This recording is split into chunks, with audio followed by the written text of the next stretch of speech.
and y of t is 2 sine t, 2 sine of t. And watch what happens here. Graph it. Ah, it's an ellipse. It's an ellipse. Now, how hard would that be to prove? Well, do the exact same trick. X fourths equals cos t.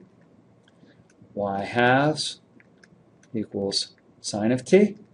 Square everything and add, and I get x squared 16ths plus y squared fourths. And we just played, or we're getting ready to play with polar coordinates. You saw them last year. Equals 1. Look at that. That's an ellipse in standard form. All right.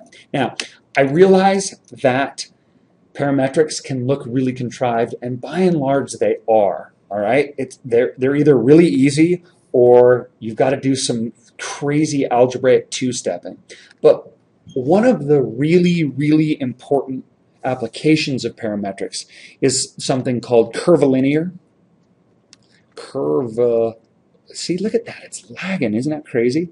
I know. I'm obsessed. Linear or projectile motion. Projectile. You guys will see this in your physics class. So I'm going to make you see it here, and it'll make your lives easier in your physics class. Man, that is a mess. All right, so think about this. I hit a golf ball, or I throw a golf ball off a cliff, and the cliff has an initial height of, say, h. And I throw it with an initial velocity. Think vectors again. And that initial velocity, I'm just going to call this v naught. And then I'm going to have an angle. I'm going to change because this is really important here. This angle with the horizontal right here is going to be referred to as theta, just like always, okay, as opposed to 0 with the whole thing. All right? Now, the cool thing about parametrics is I can determine horizontal and vertical distances from where I threw the ball at any time. Think about it this way. We've seen these before, haven't we? Because we know that the ball travels in this parabolic motion. It's going to travel like that. But if I call this x and this y, the only thing that I'm able to do is determine either its height as a function of its distance away from where I threw it, or its distance away from where I threw it given a specific height, right? In other words, if I throw in, I take too much time finding colors. They're just so pretty. In other words, if you tell me that the ball is at some height here, let's say this is h1, well, this is already problematical because that's going to happen when x is either this value at x1 or at x2, right? I don't know what's going on. So that becomes sort of problematical. I can figure out how high it is if you give me a specific distance, but what happens if I want to figure out this thing's position in space at any given time? Again, the ball is going to travel, or what did I say, a golf ball, right? The ball is going to travel in a parabolic shape, but I want to be able to figure out its horizontal distance and its vertical distance at any time t. And these are called the projectile motion equations, and they're really simple. They're actually really cool. I'll show them to you.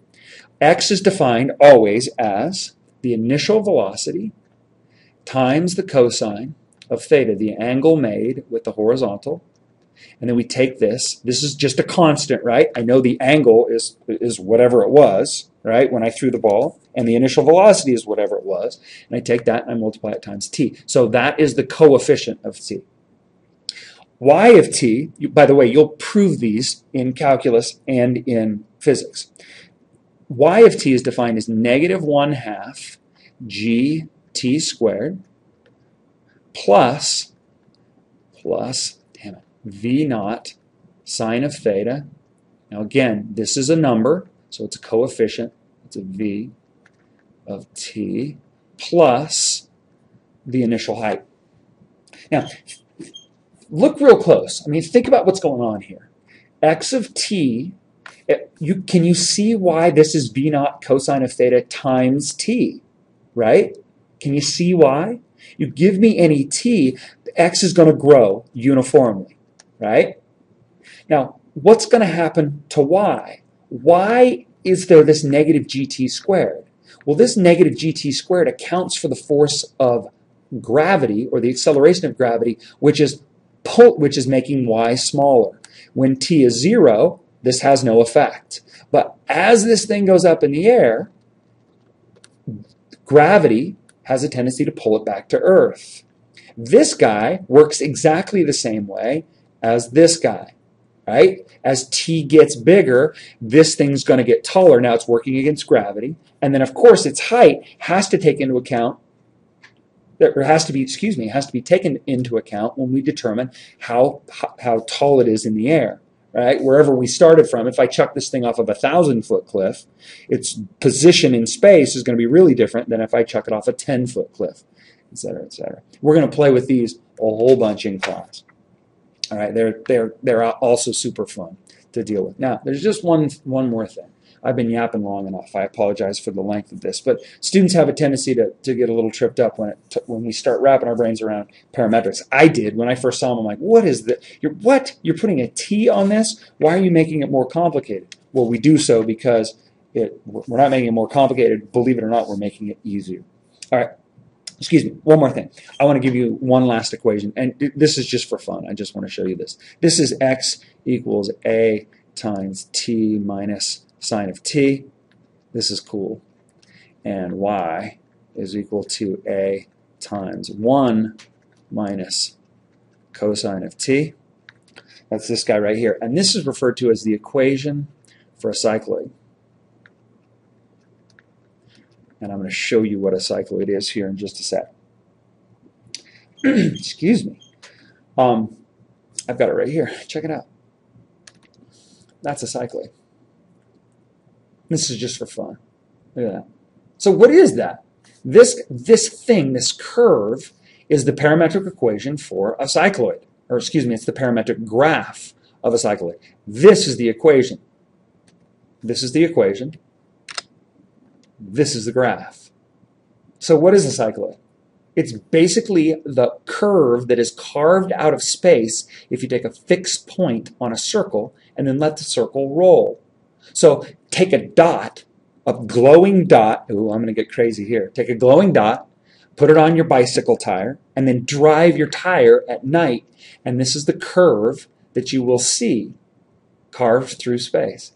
That's pretty cool. All right, enough is enough. We're going to play a whole bunch with parametrics in class. I apologize for the length of the video. But again, parametrics can be a little tricky, and you'll get a lot of time to play with them. So have a really good day, and I'll see you tomorrow in class. Bye.